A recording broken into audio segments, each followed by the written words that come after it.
My conversation today is with Diotima Mantineia, a practicing witch and professional astrologer and tarot reader for over 25 years, and a student of Chinese martial arts for over 15 years.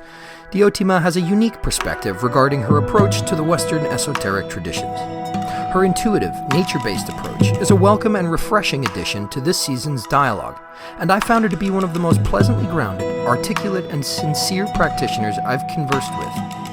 With a wealth of experience and profound understanding of the stellar arts, Diotima's website, uraniaswell.com, is not to be missed and features her astrological forecasts and musings.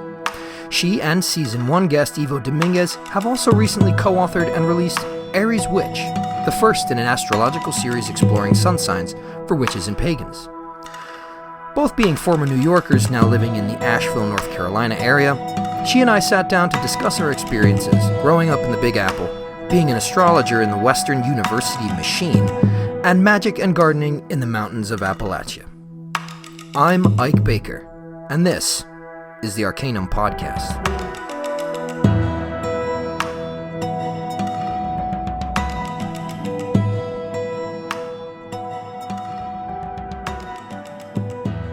Yeah, well, on that note, actually, I'm curious.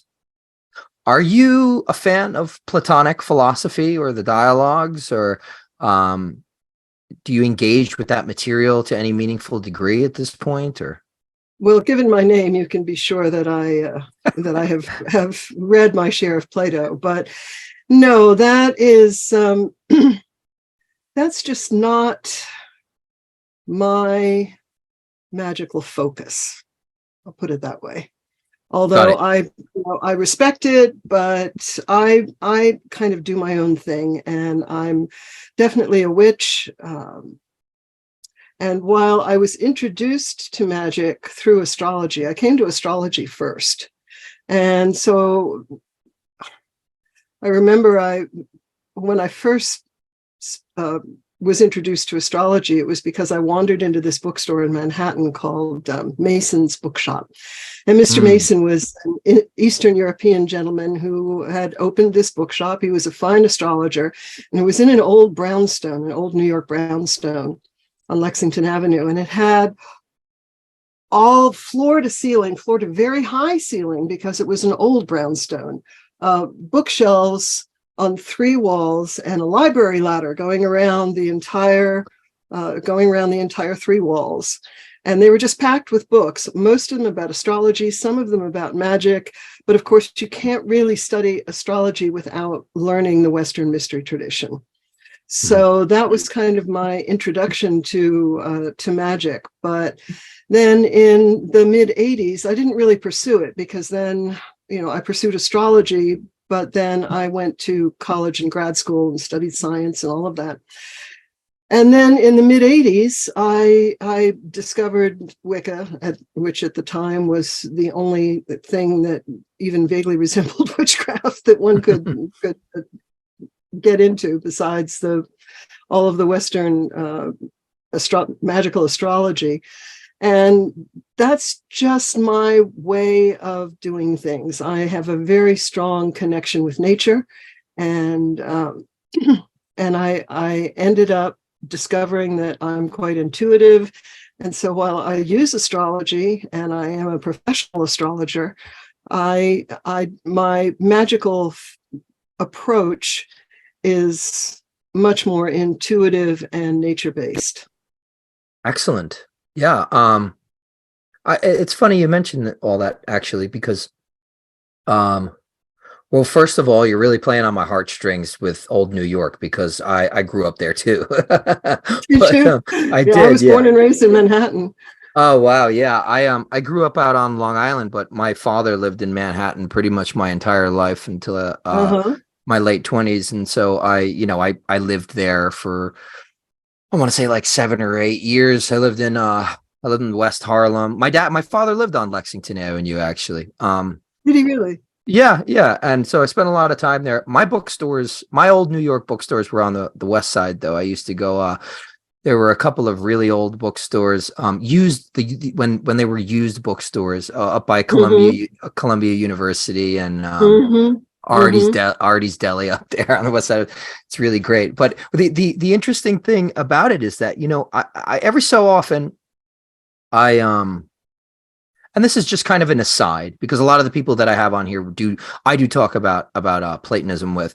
And the interesting thing that I do find is that I feel like there's a misinterpretation in the heart of the message. I feel like Plato was a mystic, and I feel like a lot of people view the stuff that he put out as this kind of prototypical scholastic material, right? I mean, this first proper academy, sort of, so to speak. But really, I think the heart of his message was one that was deeply intuitive, and I think his soul was so on fire with these ideas that he just had to disseminate them, right? Because he doesn't even speak consistently, and that's something that's noted about him by like later, you know, paragons of the Platonic tradition. They're like, yeah, we're doing the best we can with this material. But I just thought that's pretty interesting, especially given the book that you had written, Allowing the Rational Mind to Welcome Magic and Spirituality. Touch the earth, kiss the sky. Right, exactly. You know, magic and astrology and things like that, they're all kind of flooding over at the point, which is, in one sense, it's really cool. But in another sense, I feel like there is this kind of hang up on at certain points on the academic kind of or discursive mode of it. And there's not, maybe there's the willingness or the hope, but there's not always necessarily an ability to allow transformative spiritual experiences in and let them, you know, change you. I agree entirely. It's a very materialistic point of view, and materialism doesn't allow for transcendent experiences. Absolutely. I also I just enjoy that you, rather than isolating an audience, you know, you're kind of appealing to the other side, or people that might be on the fence, right? Because there is, it's really difficult to break out of this materialist reductionist Western paradigm, because it's almost like I don't want to get too, I feel I'm going to regret saying this, but I feel like it's like state sanctioned brainwashing to a degree, you know? Yes, it is. I mean, when you think back, I'm old enough to remember I was well into my adulthood in 1975 when 126 scientists took out a full-page ad in the New York Times decrying astrology and calling it, you know, just basically bullshit. One person, however, did not sign that, and someone who I also think had a very mystical bent but couldn't quite break free, and that was Carl Sagan. He refused to sign it because he said that, first of all, it came across as too authoritarian. And also he said that they were demanding a mechanism for astrology. And he basically said, that is not scientific. That is not science. And then he gave this example of a scientist named Wegener who discovered that you know, the continental drift, basically, and how all of the great geologists of the time just completely derided him, basically drove him out of mainstream science. And yet he turned out that he was right, because they couldn't figure out what the mechanism could be for continental drift. And so they said, well, if we can't figure out the mechanism, then it can't be happening. But it was. And so Sagan came through and said, you know, no, I'm not going to sign that. But that a full-page ad in the New York Times, that costs a fortune, even back in 1975. And that was, there is this need, this deep, and this is something that I go into in Touch the Earth, Kiss the Sky, which is, as you pointed out, directed to people who might be on the fence and not sure. And in 1975, a full-page ad in the New York Times was brainwashing. This affected me. I was just starting college at the time. I graduated high school in '69, but I took quite a few years off and went to a year of college and then skipped some more, and then finally went back and started studying science, agronomy, which is the study of crops and soils. at the University of Maryland. And of course, as soon as I got into a scientific curriculum, I was told that you can't believe in astrology and be a scientist. So I kind of packed my books away for like 5 years or so. And then I got into grad school, and I was going through some issues, and I realized, there's something here because it works. Astrology works. And so I pulled my books out and I thought, it is not scientific to say astrology is bullshit and that's it. If it works, then there's a reason that it works. Maybe it works because, we're all nuts. But all of the astrologers I knew were incredibly well educated. I mean, one of my main teachers was a Harvard graduate, very intelligent people. And so I said, well, I'm just gonna pursue this and see if, I don't need the mechanism. So I'm just gonna see if it works. And then maybe eventually I'll figure out how it works. Mm-hmm.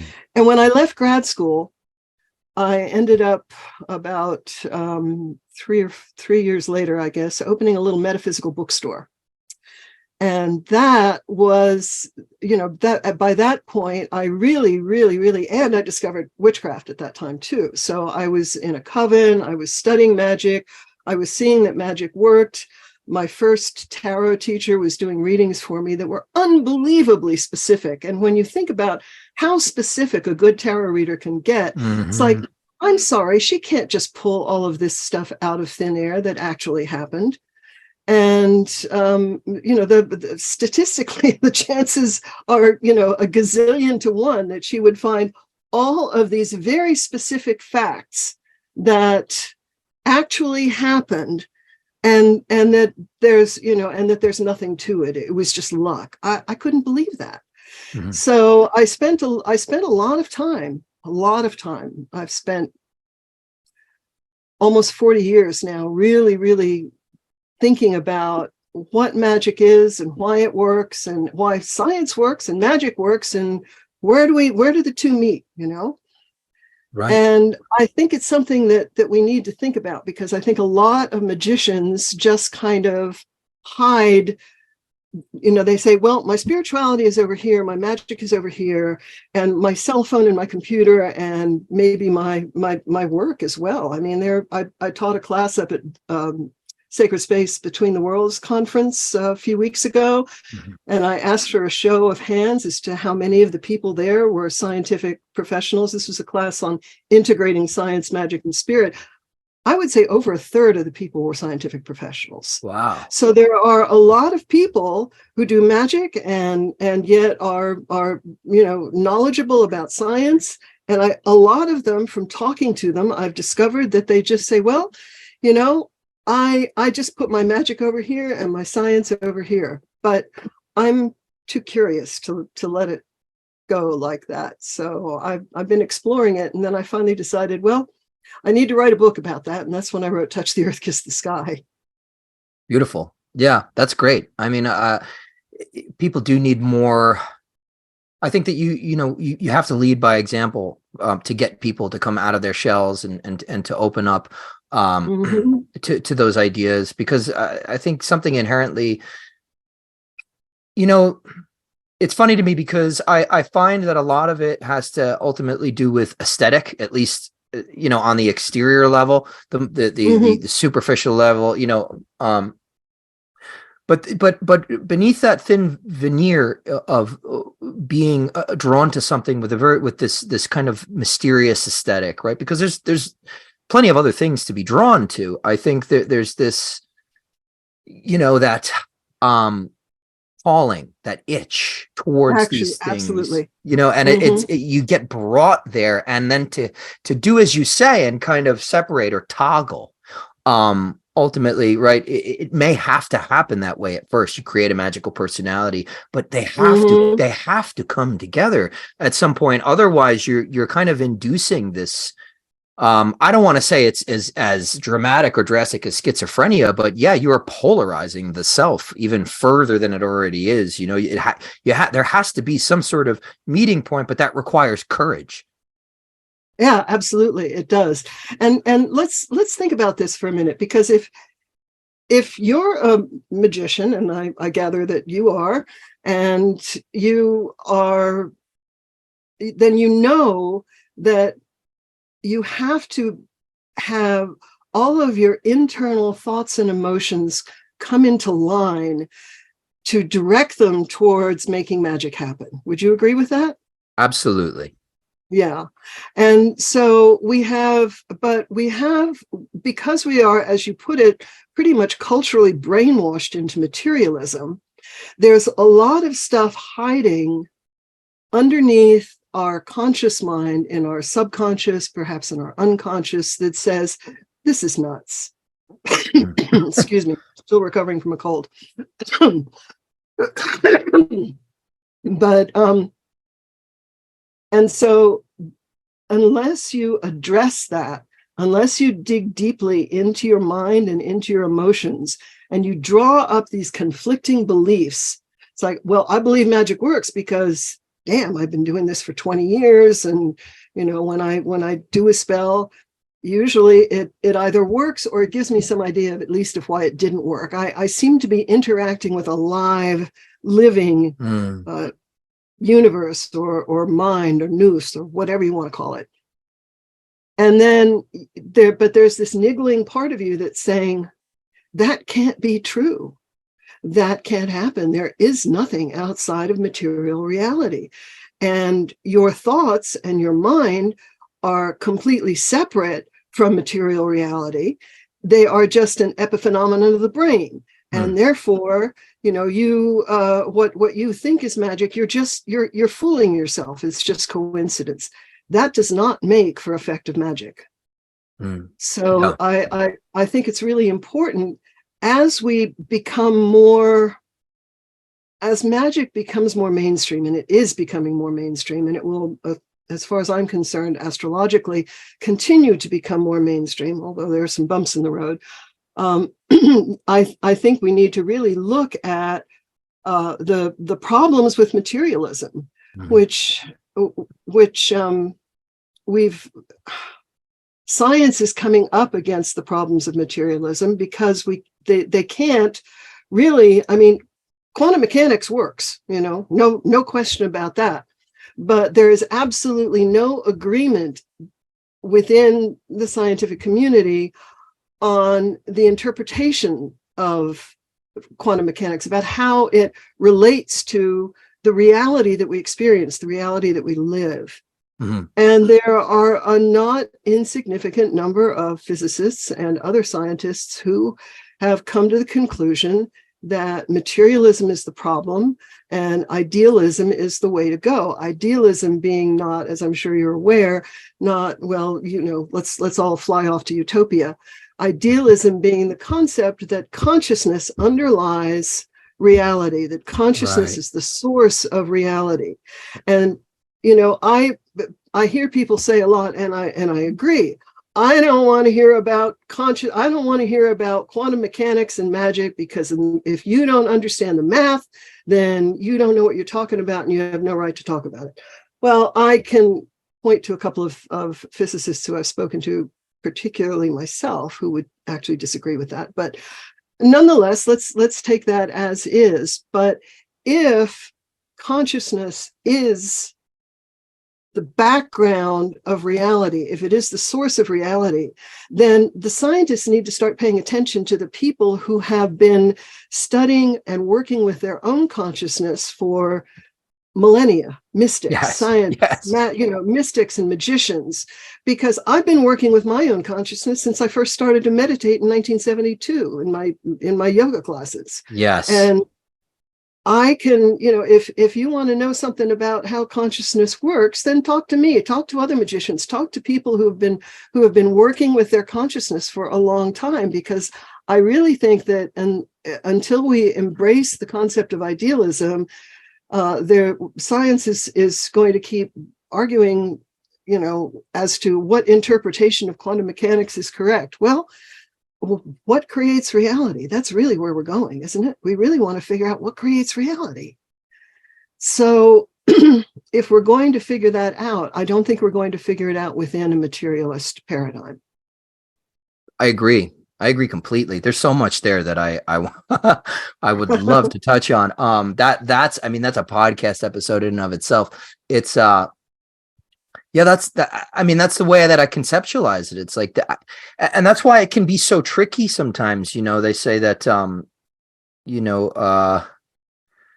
I forget how the saying goes. It's either magic is scientific but not empirical, and so or yeah, it's scientific but not necessarily empirical. I think actually Evo might have said that, but it's one of those things that's kind of, you are ultimately the arbiter, and I think that is where we go wrong in our materialist reductionist sort of regimen early on in life. You're constantly and it's good to maintain that middle balance, you know, and have a little bit of skepticism about, you know, enough to investigate your own underlying motives. Why do I do this? Exactly. Why do I think?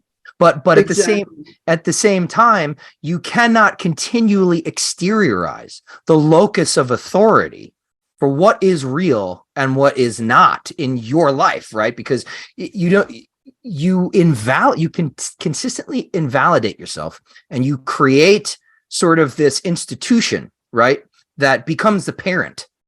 Okay, if I don't know whether to make heads or tails of it, I got to look to the quote unquote science, and they'll tell me what I'm experiencing. And that's you can't, you're reinforcing the box that our consciousness has already been stuffed into, you know, as soon as we incarnate, really. But yeah, I think you had a lot of incredible things to say about that. There's definitely a large interest right now, and I guess what you could call quantum spirituality, and, you know, bridging, like you're saying, bridging of science and metaphysics, or at least the attempt. Where do you think, if at all, astrology can play into this? Well, I think astrology is a method, or a variety of methods, because once again, as with magic, there are many different traditions and ways of approaching astrology. But I think all of them are really about reading the patterns of the universe. Consciousness forms patterns in our universe. And I think that, you know, I don't believe that the planets give off these rays that hit the earth and affect us. It's just not the way astrology works. Astrology, the planets reflect patterns in the universe that are tied to patterns here on Earth. And so astrology helps us read those patterns, and also, I've found, helps us understand them from a wider perspective, a different point of view, a more spiritual perspective. I'm one of those astrologers who, one of the first things I look at in someone's chart is not what is your life's purpose, because I don't think any of us have a singular life's purpose. I think the universe is inherently creative. Consciousness is inherently creative. And consciousness consciousness with a capital C, as I call it, kind of took part of itself and enclosed it within what we call time and space. Because, I mean, what does an artist do when they start to create something? They delineate the boundaries. The canvas is this big, you know, the piece of stone that you're going to carve is this size. The building that the architect is creating has to fit on this sort of land, and it has to stand up, you know. The book has to fit between covers. There are certain boundaries to creation that help, that encourage creation. And I think that consciousness is creating within time and space. We are part of that consciousness, and we don't necessarily remember it, because that allows us to create something entirely new and different that has never been created before. And so, you know, here we are being creative, and I think that astrology can help us understand how we can more about our creative endeavors and how we can create better, because the gods know we need to create better. Right. Yeah. We kind of messed it up. Yeah. It seems. I was just talking about that with somebody today. I was like, you know what? I just have this feeling that at some point, maybe in the last 10 years, we really hit this point of no return. And now the way out is kind of the way through. But right there's this whole thing where it's like, wow, we can still make the best of that though, but we've just got to, focus. And it's really, I think that part of the delineation, the boundaries that you're talking about.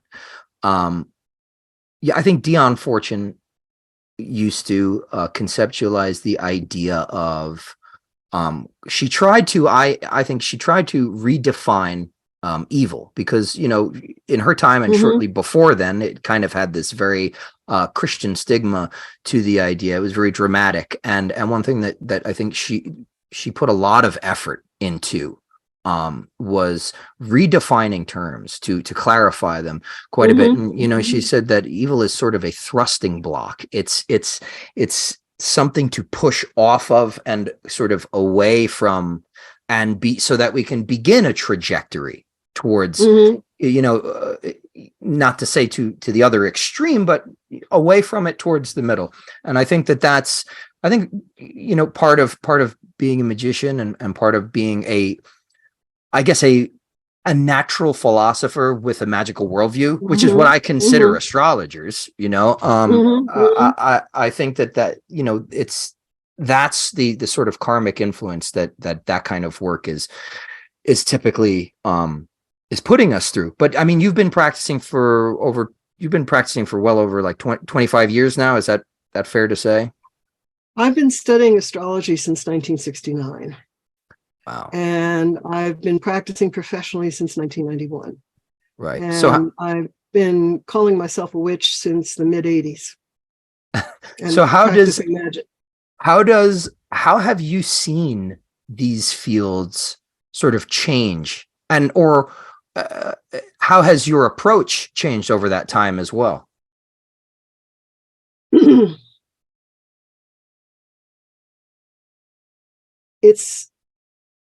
Well, first of all, with astrology, I mean, the advent of computers, that's why I turned professional in 1991, because I got my first, actually, I had the astrology software a couple of years before, but finally, I didn't have to spend half an hour casting a chart.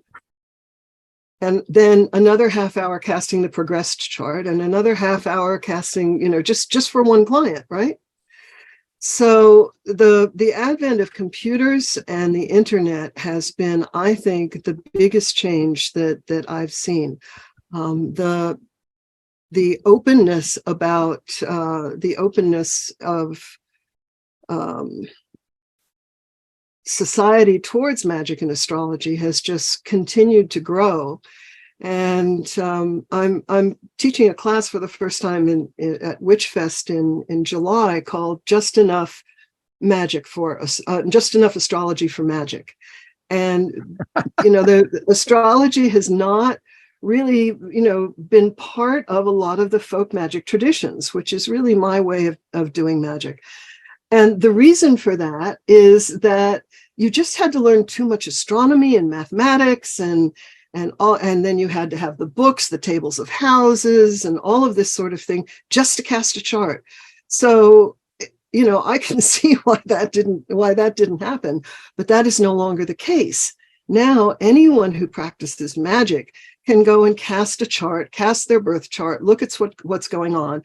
And when the chart casting part is out of the way, astrology is absolutely a lifetime study. But the very basics of it, most magicians already use it. The moon, is it waxing or waning? People look at, well, what sign is it in? Well, do you really understand the signs? Because, maybe you could understand the signs a little more deeply. Maybe you could even bring some other planets into it. Because again, I don't believe in a deterministic astrology. I believe that we have free will. And while I think that there are definitely patterns in the universe that when we jump off the cloud into this lifetime, we know what we're jumping into. There are going to be certain incidents, certain people that we're going to meet up with, we're going to interact with, that are almost unavoidable. But for the most part, we have free will. And so I don't see astrology as being deterministic, but I do see it as being an influence. The same way as magic is an influence on reality, I think that astrology reflects the patterns that are in play in the universe at the moment. And the more you can understand about the patterns that are in play at the moment, the more skillfully I think you can direct your magic. So that's my thought on, those are my thoughts on astrology and magic. As far as how things have changed,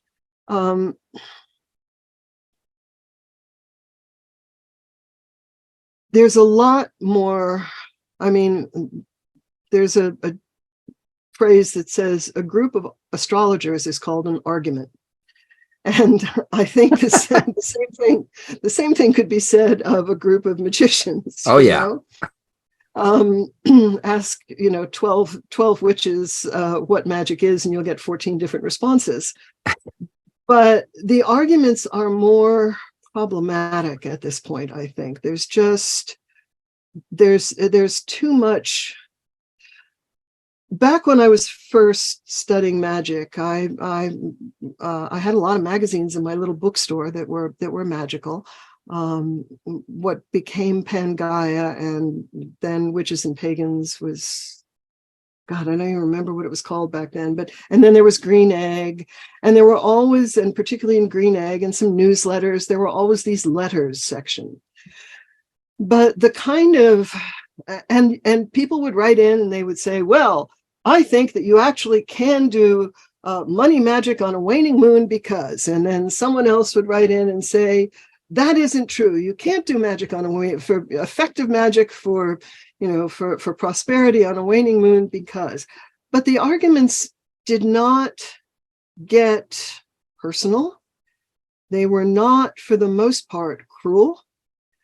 They did not intend to hurt.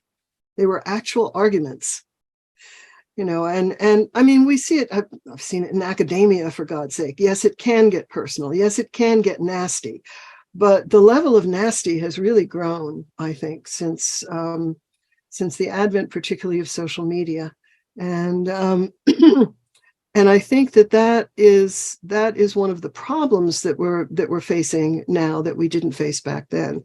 On the other hand, there's a lot more of exchange of ideas, and that is really very helpful. And for instance, I knew about, back in the 90s, they started, some people started translating some of the old Greek astrology texts. That's right.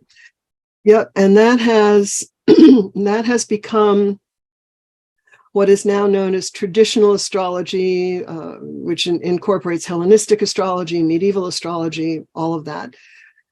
But I knew it was going on. I would read about it in some magazines, but it wasn't until the advent of social media that, and definitely, podcasts and thank you, Chris Brennan, and things like that, the astrology podcast, that I could really start learning from people who practiced this type of astrology, because I am a modern astrologer, but even when I was first learning, my original teacher told me, well, you focus, don't discount the traditional rulers of the signs that we now think the outer planets rule.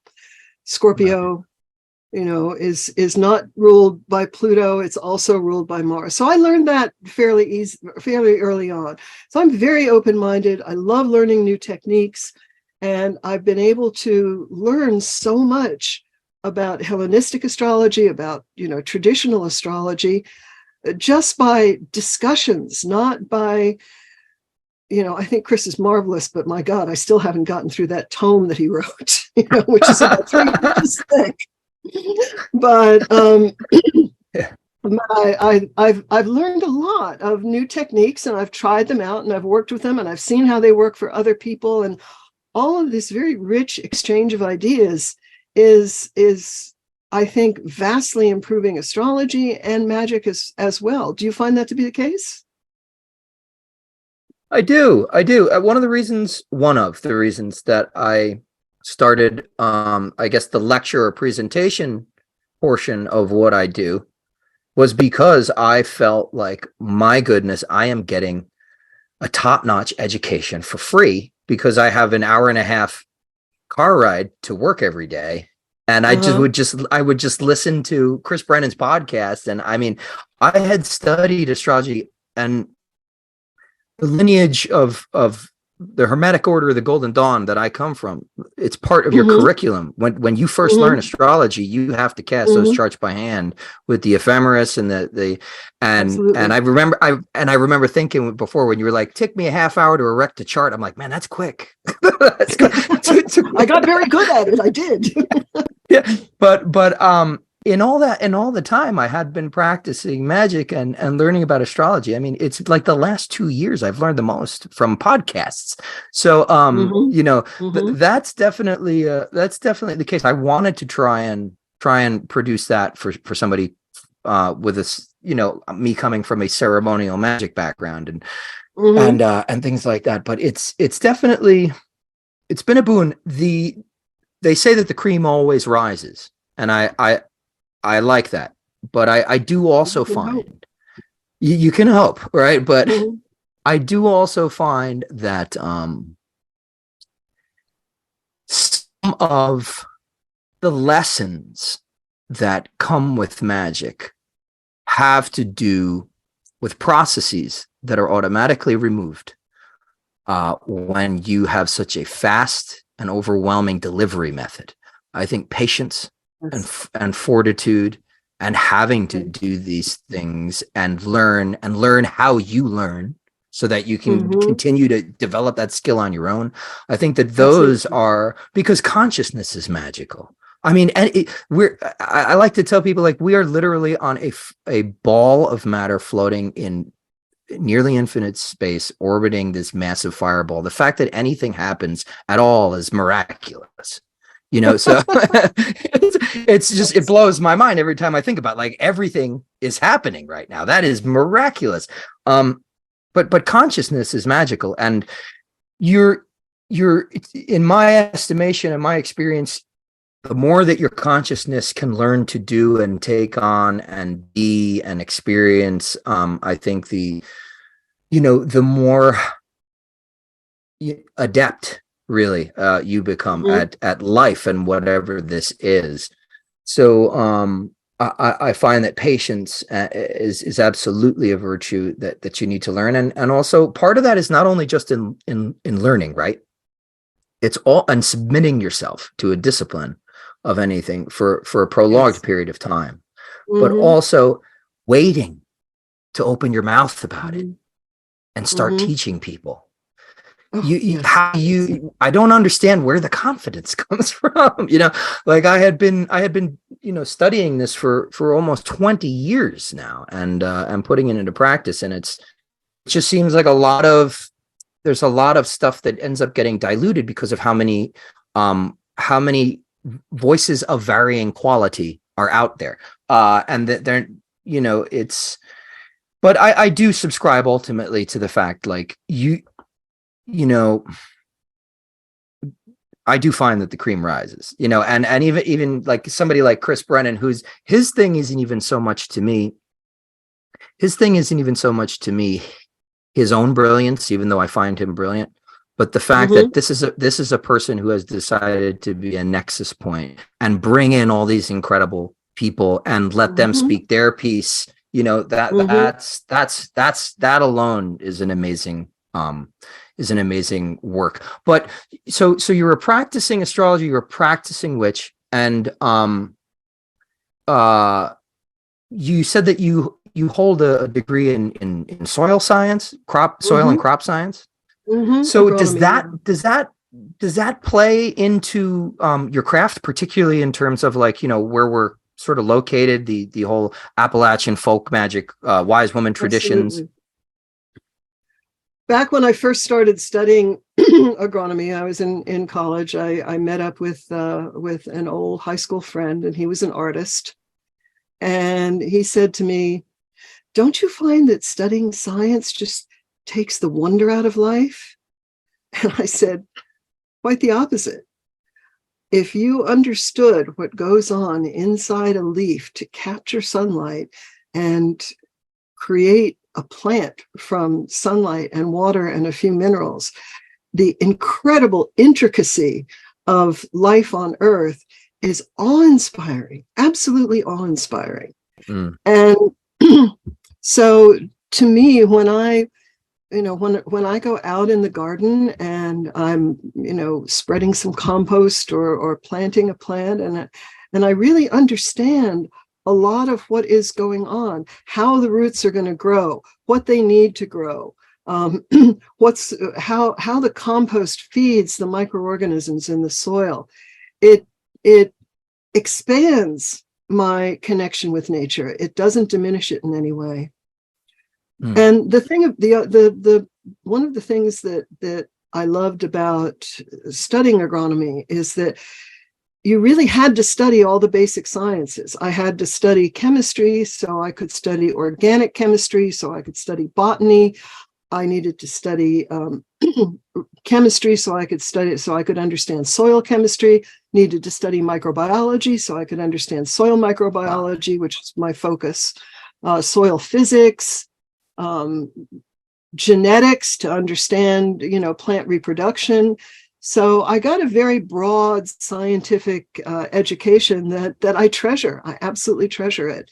And I've no feelings that it interferes with the practice of my magic. Now that I have made peace with the materialistic science that I was taught and understand that, like Newtonian physics, it only goes so far.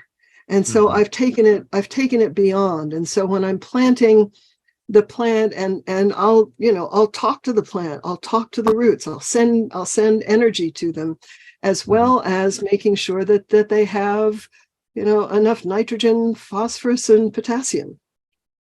So yeah, science is absolutely wonderful. And I am would not, in fact, if I had it to do all over again, I absolutely would. No question. Yeah. That's a very healthy viewpoint, because if you stand diametrically opposed to things, it's like, imagine how much you're missing out on. You get to have the full sandbox, really, Exactly. because you're giving each thing its own domain and then using them in tandem. And I think that people get it. I think people get it mixed up a little bit, the idea of what balance is and the middle path. I think what you're talking about is exactly the middle path, is your consciousness being the reconciler with this information and then the actions you produce with it. Absolutely. That's awesome. So I wanted a couple of things that I really wanted to ask. Okay.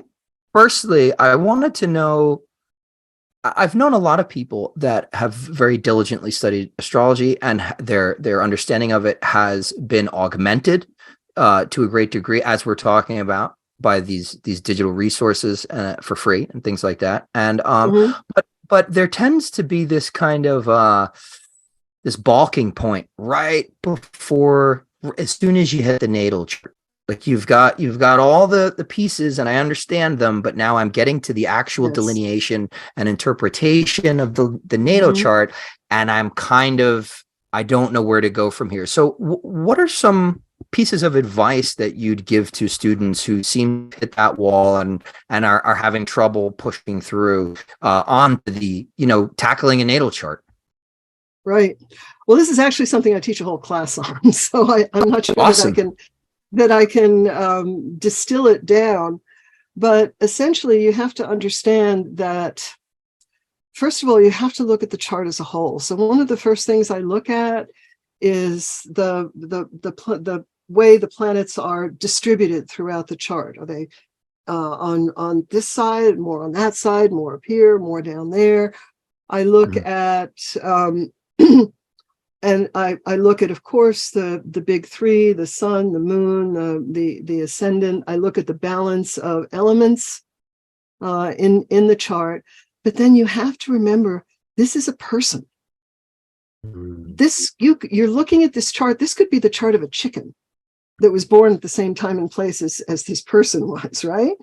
And so what I do before I do a natal chart, and I really feel like I took my counseling skills, and that's another thing. I have studied counseling skills for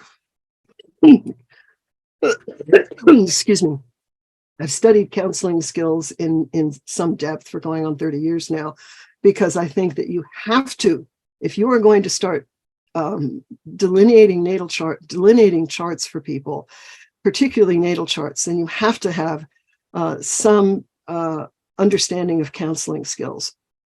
But what I do before I have a little document, I call it the North Star worksheet, that I send to people, that just essentially asks them, tell me a little bit about your career, tell me a little bit about what your goals are, what's going well in your life, and what do you want to improve. That gives me a starting point, a way into the chart. And I think that, and for a long time, I did this too. And it's quite possible to look at the chart and go, oh, your mother was a source of sorrow in your life and loss. And they'd go, well, yeah, but she knows that. I don't need to tell her that. How am I helping her? Because maybe I know, or I can see that there are some things coming up that are going to bring up mother issues for her, and I can, remind her that maybe she could start working with a therapist now to work through some of those issues.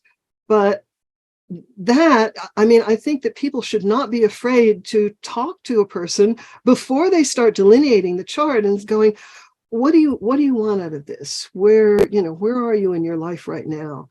Because really the chart is the entire life. It's an entire human life. And I can't cover that in an hour. I'm sorry, I'm good. I'm not that good, So I really want to know where the person is right now. And you can see sometimes if I'm doing the chart of a 27-year-old who is kind of flopping around, and they're coming up and they're not sure what they want to do with their lives, and they're coming up on their first Saturn return, I can guide them knowing that they don't know what they're doing. Or it may be that they know exactly what they're doing. They went to college and they studied this, and they were going to do this, and they were going to do that. And you can see some changes are going to be coming up. So maybe you might want to kind of open up to possibilities here and not be so certain that the path you're on is going to be the one that you want to stay on. You're doing the same chart for the same person 30 years later at their second Saturn return, and then it's going to be more looking back at their lives and figuring out, all right, now how can I spend what is going to essentially be the last third of my life? What have I done, and what do I still leave undone? So much depends on understanding where that person is at, which doesn't just have to do with their age, but their mental state, how they have worked with the planets in their chart. I have been working with some very, very difficult aspects in my chart since I first started learning astrology, and I have it has accelerated my personal growth immensely, and I can help people accelerate their personal growth, help them understand the way out of some of the more difficult aspects in their chart. But I can't do that if I just kind of go, all right, well, let me impress them with how much astrology I know and what I can tell them about themselves. I don't want to tell them about themselves. They know a lot more than I do about themselves. What I can tell them is I can focus on some things, that maybe some karmic knots that they're trying to unravel, or childhood trauma that I can see still perhaps hasn't been entirely worked out. And I can say, well, maybe you can try going in this direction and seeing if that helps. So again, I don't think astrology is deterministic at all. And it bothers me when people think it is. And when they sit down and they read a natal chart and they have no experience in counseling, little life experience. I mean, I don't have a problem with young people reading charts. I think they should mostly read charts for other young people for the most part. But I do think that there should be a bit of humility there. Yeah. A bit of understanding that maybe you don't understand what another person is going through. Maybe you need to learn a few counseling skills before you sit down and try and explain this person's chart to them. Does that make sense? Yeah. Yeah, that's excellent. I think that what you talked about there, the underlying spirit to that, is exactly what I think it's a missing piece in not only in astrology, but in magic. You don't make this about you. Make this about them. Yes. Yes. How can I help this person? Not how can I perform magic?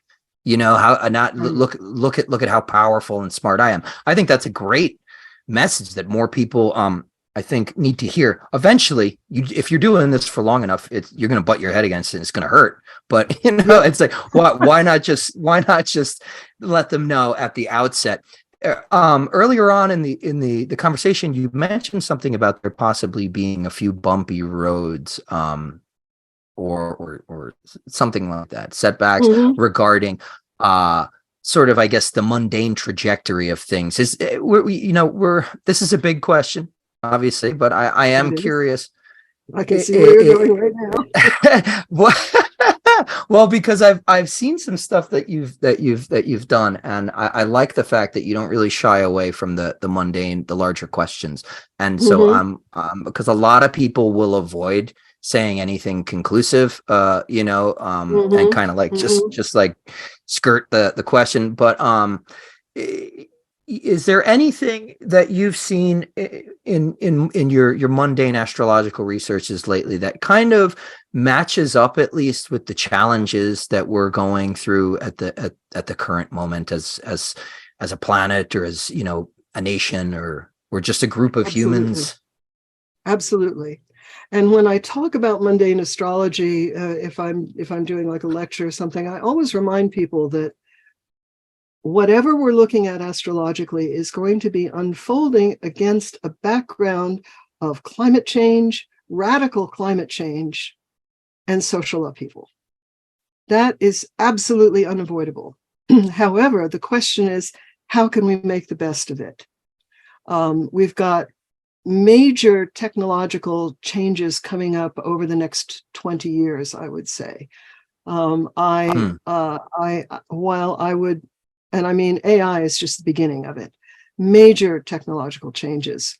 But on the other hand, I think we're also going to find that there is less and less energy, quite literally, available for things like, I think crypto is shot. And if it's not shot now, it's going to be shot when the fact that crypto mining just takes up like so much energy, and we just don't have that much energy anymore. There are limits to our resources. There are limits to growth. And I think that we need to understand that we are absolutely going through massive social changes coming up. However, there are also massive changes in consciousness coming up.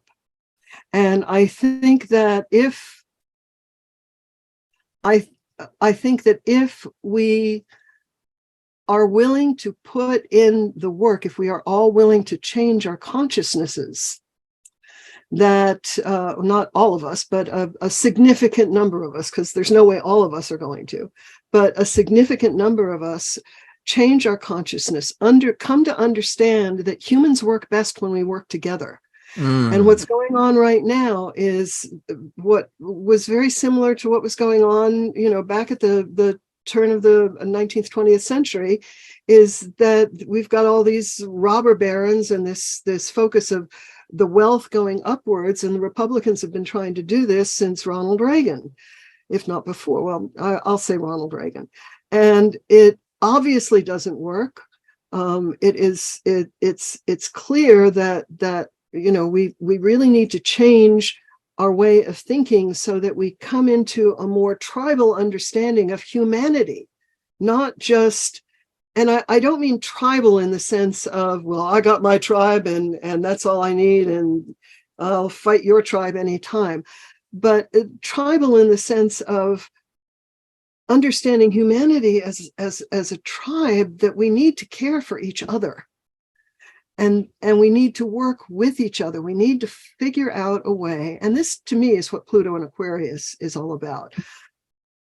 Saturn, as you may know, is the traditional ruler of both Capricorn and Aquarius. And Pluto was going through Capricorn, and it started breaking down all of the structures of business and government and finance that have been built up.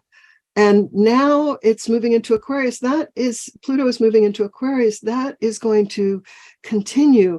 But the difference between Saturn ruling Capricorn and Saturn ruling Aquarius is that in Capricorn, Saturn builds all of these structures. Well, we'll have banks and we'll have businesses and we'll have this form of government and that form of government. But Saturn doesn't mind tearing things down either.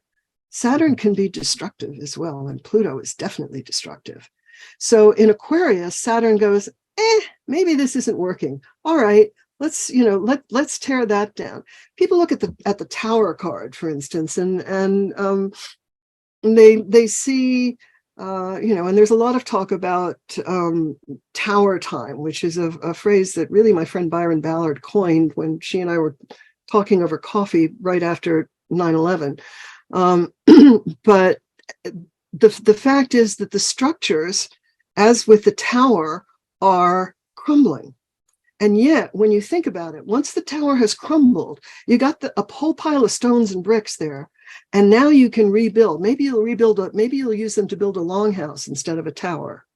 And we need to figure out how to work together and how we can build a society that works for everyone, not just the people at the top, because that is the only way we're going to make it through what's coming. And what's coming is not going to be easy. I won't pretend it's not going to be easy, but we can individually, if we work in what Byron called circles on the ground, if we create local community, if we understand that we need to interact with other communities as well, if we work together and try and make it work for everyone, that is possible. We can do that. We just got to let go of the greed. Mm. So, yeah, it's interesting. It brings it full circle. Actually, we kind of started out talking about some more Platonic stuff, and one of my favorite things about like the Republic is that, and these are the types of things, because I think they're the property of academia, that they kind of get overlooked. But in the Republic, when Socrates is asked, please tell us what's the ideal situation, he kind of resists, talking about it, but then he's pressed, and he's just kind of like, farming, agrarian, kind of semi-tribal existence where we live close to the earth and we cooperate with one another, and your neighbor, and he kind of talks about that, and he's pressed then, well, what about war, and what about this? The fear enters the dialogue at that point, externally, and he resists going forward, but after being pressed, he's like, all right, fine, and then he launches off with all that in mind, saying, well, I get, if you're saying that we have to worry about war, and we have to worry about fear, and we have to worry about scarcity, he delineates a future that is absolutely terrifying. It has to do in that instance, the only acceptable course of action is like this really insane eugenics thing, and people balk. They love Plato until they read the Republic, then they're like, what the shit is this? And they miss that first, perhaps uninteresting, unphilosophical, or unintellectual starting point, where he's like, the perfect situation is basically a tribal farming existence. and that's the end of the conversation. Mm-hmm. And there's obviously, we're at a kind of a point of no return in terms of like just masses of people and things like that. But I think one of the ways in which maybe people like you and me, right, who grew up in big cities and things like that, is Mm-hmm. retiring to areas where self-sufficiency is more of a thing, and having more personal control, and a part to play in your local environment, and keeping your little plot of land better than you found it. But that's, that just kind of popped into my head when you were talking about that stuff. I've got just two more canned questions for you that I ask Okay. everybody. Okay. So, for anybody who might have listened to this podcast this evening and wanted to learn more about yourself, or it is the things that you're interested in, astrology, I guess maybe, quantum spirituality, the bridging of science and religion, or science and spirituality. Could you list 3 books that you would recommend that they check out, where they could maybe learn a little bit more about these things?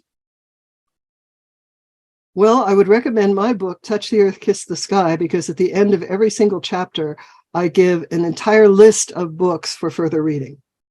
Excellent. So unfortunately, Touch the Earth, Kiss the Sky is out of print, but I do hope to get it back in print at some, it's still available on Amazon. I do hope to get it back into print at some point. That's a hard one. Astrology, I would definitely recommend Evo's book. God, title always eludes me. I think it's Practical Astrology for Witches and Pagans. Yes, yeah. That's a fine book. I'm not sure that there are. Well, okay, if you want a good magic book to start out with, I'd go with Matt Oren's Psychic Witch and his recently Modern Magic. I don't remember what it's. Damn, I can't remember the title. But anyway, so just look up Matt Oren and on Amazon, and there it is. That's a really good introduction to psychic development, which I think is key to magical growth and to magic as well. Yeah, and you and Evo have been 2 books, so there's 3. you and Evo have been working on sort of a joint venture together, right? An astrological series for Llewellyn. Well, the series is Evo's. He's the anchor author for that series, and it's the Witches Sun Sign series, and I think it's going to be absolutely fabulous, and it's going to be great for anybody who wants to learn more about how they can work some astrology into their magic, about themselves, about the type of magic that's good for them. I am the co-author with Evo on the first book, which is called The Aries Witch, and it's coming out June 8th, and I'm really happy with it. I just finished reading The Galleys again, and I just think it's a really valuable book, and I for witches who want to understand a little bit more about astrology and how it applies to their lives and their magic, because it's not just the sun signs either. It's not oversimplified the way so many beginner astrology books are. Evo goes into, well, if this is your moon sign and you're in Aries, and this is your moon sign, so the different moon signs, the different rising signs. And I think I think it's going to be a really great series. I'm looking forward to seeing what people think of it when it comes out. Great, excellent. So I guess this would be the time for you to mention anything that you've got going on that you want people to know about, or where they could check you out. And for any of the links that are listed, they'll be posted in the about section underneath this video. Great. Okay. Well then. I guess my website is really one of the best places to go. It's uraniaswell.com, and I think you have that. uraniaswell.com. I'm on Twitter as @uraniaswell. I'm on Facebook as Diotima Mantineia, and also I have a astrology page where I post most of my blog posts. And if you want to keep up with what's going on with me, if you go to my website, you can sign up on any page for my mailing list. So Great. hopefully people will find me there. Absolutely. I really appreciate you coming on, Diotima. It's fantastic to speak with you, and I hope you have a great evening, and I hope we speak again. I do too. Thanks very much. Sure. Take care.